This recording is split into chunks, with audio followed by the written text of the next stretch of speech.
অগত্যা গিন্নির কাছ থেকে অ্যান্টাসিডের পাতা নিয়ে আমি আর কিশোরী বেরিয়ে পড়লাম ঠাকুরমশাইয়ের বাড়ির উদ্দেশ্যে।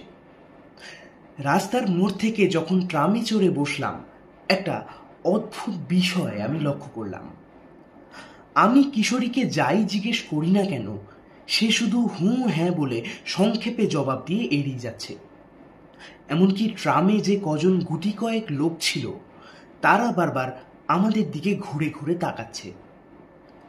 তাদের এমন অদ্ভুত দৃষ্টি দেখে সত্যি বড় আশ্চর্য হলাম।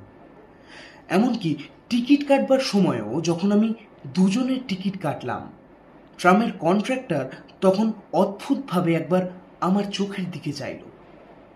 সেই দৃষ্টিতে চাঞ্চল্য, কৌতূহল নাকি অনুকম্পা কি যে মিশেছিল তা বলা মুশকিল। ট্রাম থেকে নেমে মর্টল্যান্ডের দিকে হাঁটার সময় আমি কিশোরীকে প্রশ্ন করলাম,